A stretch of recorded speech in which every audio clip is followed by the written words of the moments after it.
Welcome, Margaret from Nuts for Cheese. She's the founder and CEO of Nuts for Cheese. I'm a huge fan, love her product. So I said, let's get on the podcast and let's chat. Tell us a bit about Nuts for Cheese and what's the big differentiator? Tell us a bit about the story. Awesome. Well, thanks so much for having me. I'm happy to be here. I started the company in 2015 at a farmer's market in London, Ontario. That's where we're based. And we're a manufacturer from the beginning and to this day. And I think, one of the big differentiators about our products is that not only are they all cashew-based and organic dairy alternatives, but they're also all fermented.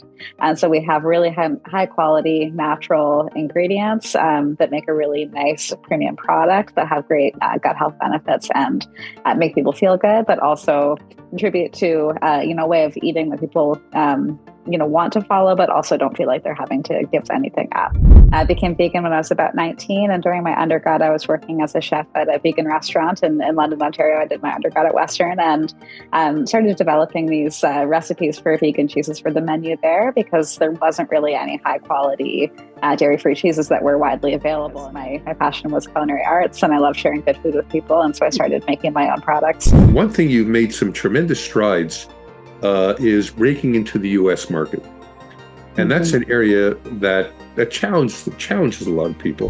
About 2020, I started selling into the U.S. and we really started very regionally. So I went down for the Expo West that happened to be canceled because of COVID. And while I was there, because I was already in California, I found the opportunity to set up a couple of meetings with some small retailers in the Los Angeles area and actually secured our first retail account, which was a little a really amazing independent retailer called Bestie's Vegan Paradise in West Hollywood. And they're still one of my favorite accounts that we work with to this day. But we started very regionally. So really kind of building out the Southern California region and that area. And then we started targeting other regions like the Northeast and the Midwest and start kind of warehouse by warehouse, region by region, account by account until we were able to continue to grow the distribution and kind of have a bit of a sustainable footprint there.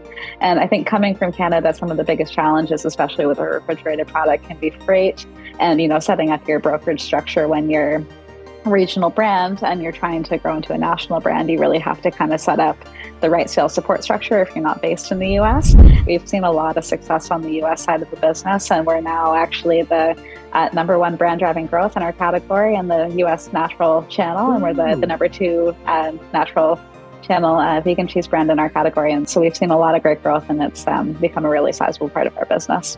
Congratulations. So it sounds like you did something on small to kickstart. I think a lot of folks that are trying to start selling in the US, you're going after very large accounts. There's a lot more retailers just in terms of number of retailers in the US, but there's also a lot of very large retailers that have a number of stores that are significantly larger in size than some of the retailers in Canada. And I think people can kind of get in over their heads with, some accounts that have really high listing fees, for example, or just, expensive retailers to work with when they're not quite ready. And so I think you need to really build up your base business, build some brand awareness before you start going after some of those larger. So what's next for Nuts for Cheese? We are in the middle of some new product launches that we're really excited about. 3 flavors of the dips. You've tried them. We've got the dill pickle, we've got the artichoke and jalapeno, and then a roasted red pepper dip.